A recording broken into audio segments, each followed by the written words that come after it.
Hmm.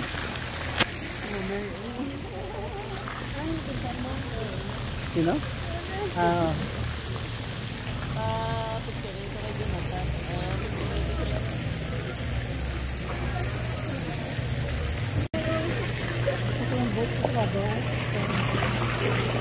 Hindi na siya.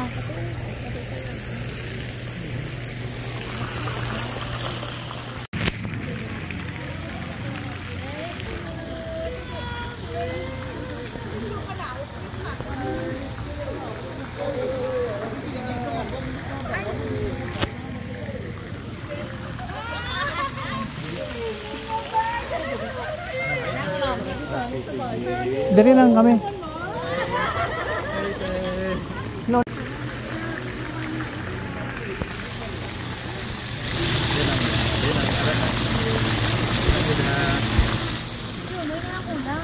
Ara na.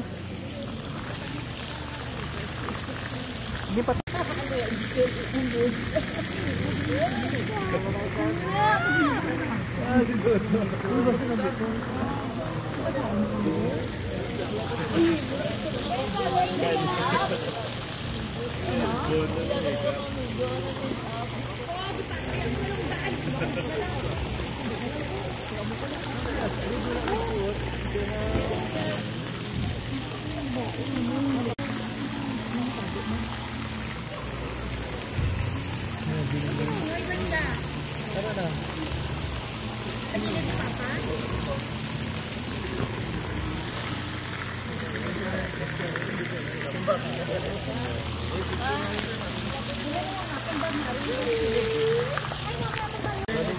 Brothers and sisters!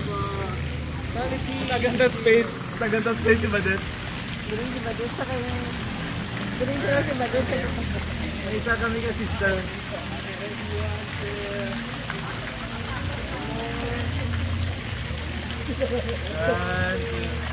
Oh, kita lang.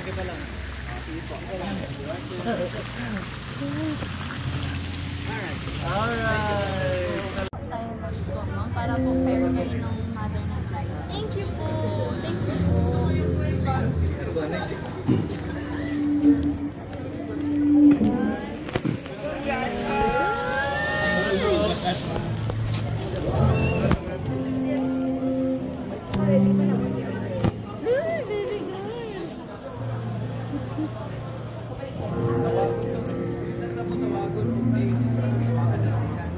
Kami tayo sa ilabi.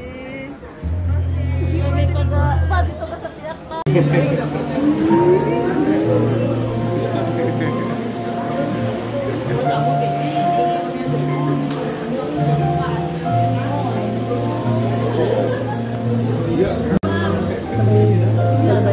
Wala, may ito tawagin na.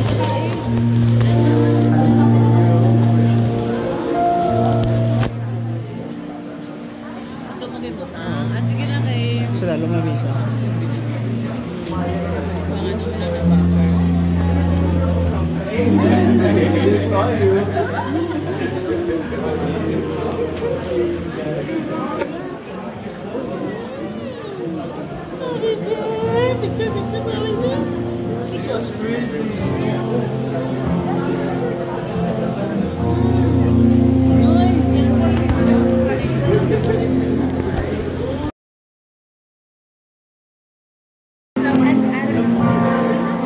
Picture kita na lang. Doon sila. Bawi, come here, baby. Bawi, come here.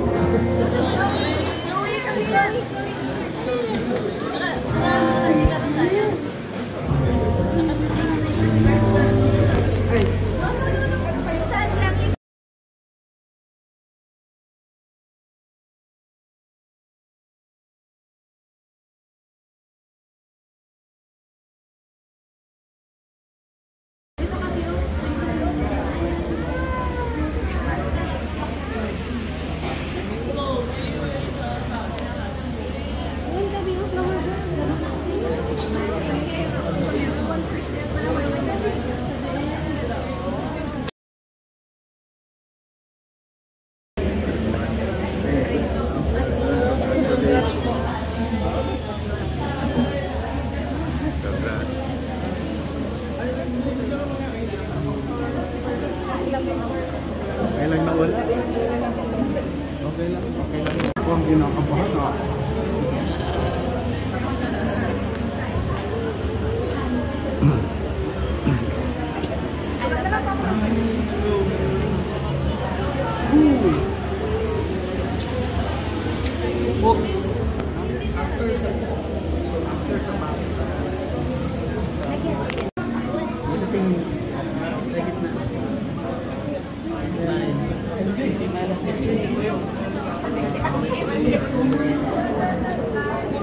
Ay, sorry.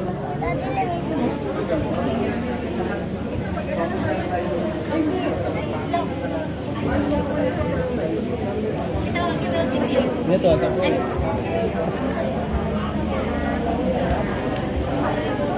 Ako nabala sa pusa. Lahat naman sa pagkain natin.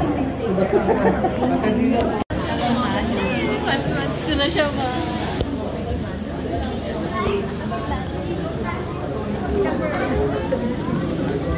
Hindi ko kasi di kayo malayo yung park.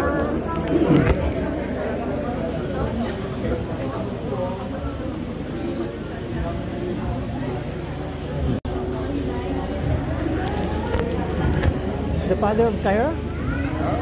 Father of Kyra. Producing part of the church and our principal sponsors communities without calling in for our proper ceremonies. Sige po. And then But I shoot to death.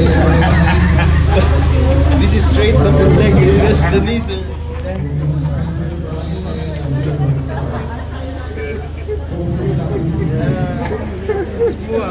For how many years?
Bible bearer, ring bearer, and the coin bearer.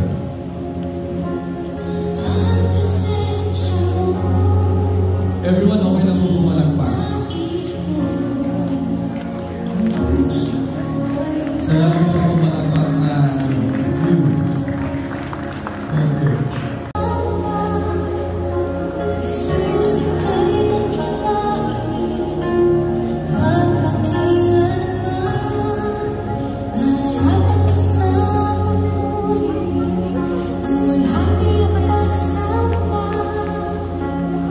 One of the bride's closest best friend, the maid of honor.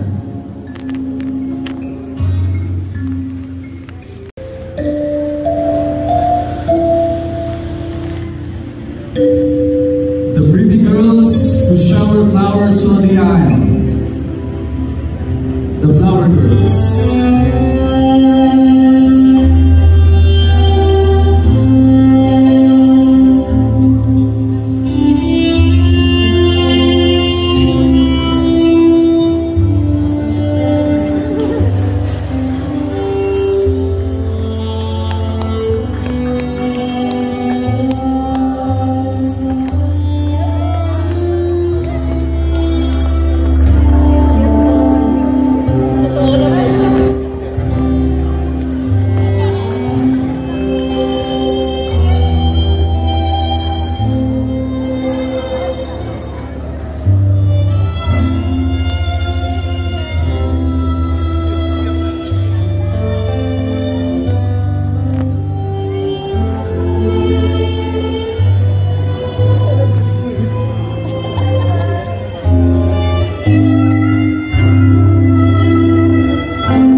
Siya yung very reason kung bakit tayo nandito ngayon.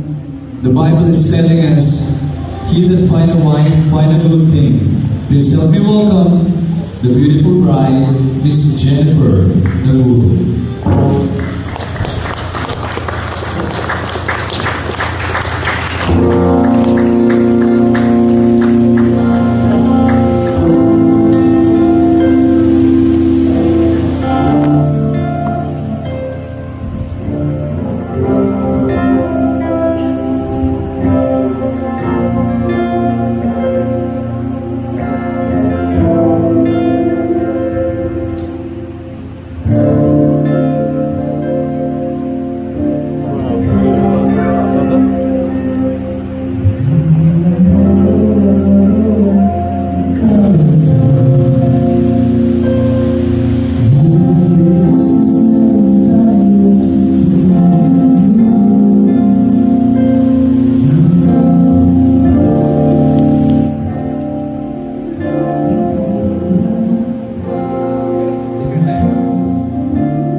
I think our bride deserves a big round of applause.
marriage and unity between Christ and His church. Bless Ram and Jen, that they may love, honor, and cherish each other. Bless them, that they may live together in faithfulness and patience, wisdom and true godliness, that their home may be a haven of blessing and peace through Jesus Christ, our Lord. Amen.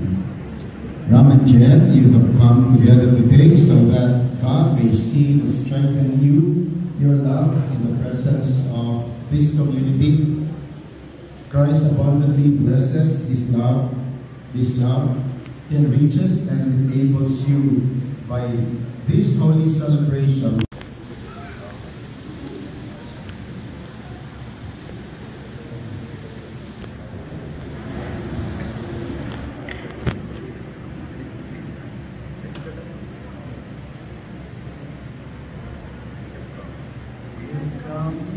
Here freely and without reservation, and give ourselves to each other, honoring each other as that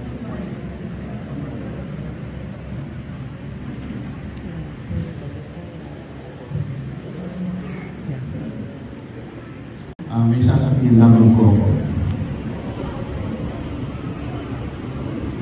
As Ram and Jen join their lives in marriage, they also bring you together in a new relationship, creating new bonds of trust and ties of affection. Will you give them your love, your blessing, and your support? If so, will you please show them your support by saying audibly, "We will." We will. Una po tayo.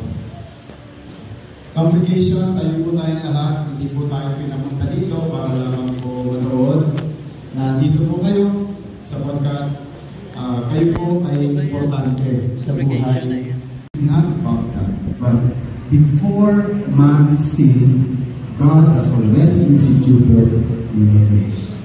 And that's how important marriage is. Marriage is to be a working relationship with the husband and wife para maging harmonious. Wala pong perfect marriage.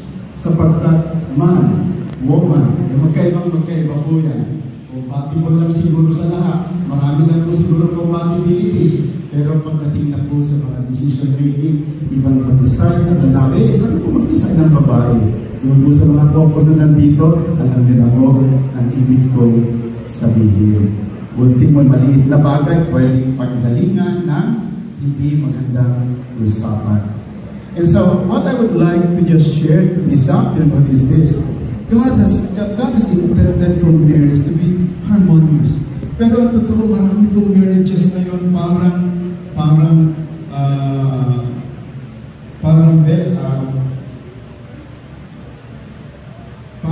war zone.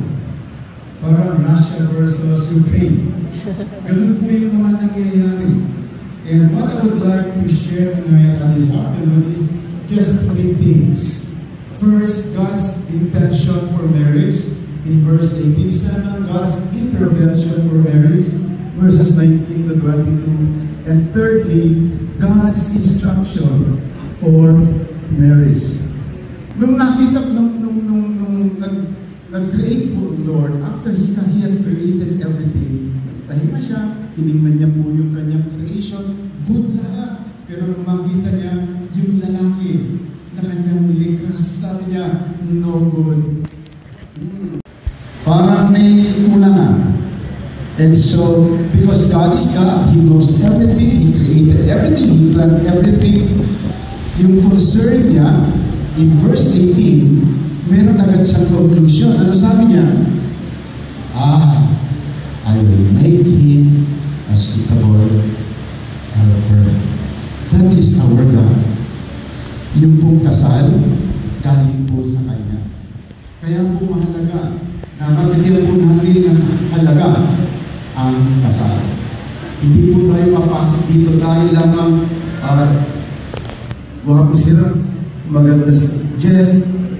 Hindi po yun eh. Nagkagusto, hindi po yun.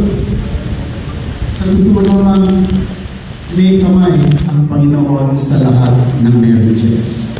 And so in verses 19 to 22, God intervened. Anong ginawa po ni Jesus? Anong ginawa po ng Panginoon? Pinalakan niya lahat ng hayop na niya, pares-pares, at pinapangalanan kay Adam. At nahulaan naman lahat ni Adam. Pero anong kulang? Ang nakita po natin ito, nung nahulaan niya, meron pa rin siyang napansin. Bakit sila pares-pares? Ako wala. Everyone is unfair. And so ano pong ginawa ng Panginoon? How did God intervene in the life of Adam? He shaped a desire in the heart of Adam by letting him see the animals by pairs. Something was, was brewing up in the heart of Adam. Nabubuhay po yung sense of companionship, yung sense of relationship. Bakit sila pares-pares, ako mag-isa? And so God shaped a desire in the heart of man in verses 19 to 22. But because He is God, He knows what to do. And so pinatulog po niya yung lalaki. He caused Adam a deep sleep. Pangalawa pong ginawa ni God to intervene was that He has a way to satisfy the desire in the heart of man. Pinatulog niya. At habang natutulog po ang lalaki, binuksan niya po ang tagiliran at kinuhanan po ng isang tadyang. And from the rib, God formed the womb. Mga minamahal, kahit say thank you, say I love you. Alam niyo po, ngayong panahon na ito, napakalaki po ng epekto or influence po ng social media. Nawawala na yung actual communication. Kasi makikita po natin kahit na po greeting sa asawa niya o kahit na greeting sa mga kapatid o sa mga kamag-anak, doon ginagawa sa social media. Magkukumpos ng pagkahaba-habang essay. Pupurihin yung kanya, yung wife, pupurihin niya o yung husband, pupurihin niya. I wonder if yung sinulat niya kaya niyang sabihin harapan sa kanyang husband o sa kanyang wife. Hello? Please. In response to this, yung communication natin, mag-usap tayo. Mag-usap po tayo. Huwag po natin daanin sa text. Huwag po natin daanin sa social media. Let your spirit rest upon Ram and Jen, as in your name and in the presence of this congregation, pledge themselves to one another in vows of love and faithfulness. Let your love be upon them and theirs be in you, through Jesus Christ our Lord. Amen. Can somebody give them the microphone, please?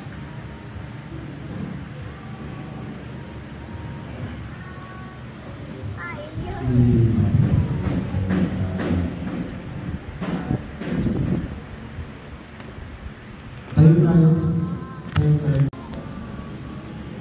Do you take Jennifer to be your lawfully wedded wife through sickness or health, through poverty or abundance? And will you make a covenant before God and the church that you will remain faithful to God and each other, and that only death will bring you apart? I do. Amen. Jennifer, do you take Ram to be your lawfully wedded husband through sickness or health, through poverty or abundance? And will you make a covenant before God and the church that you will remain faithful to God and each other, that only death will bring you apart? Parang hindi ko narinig. Makasal. Pakiulit.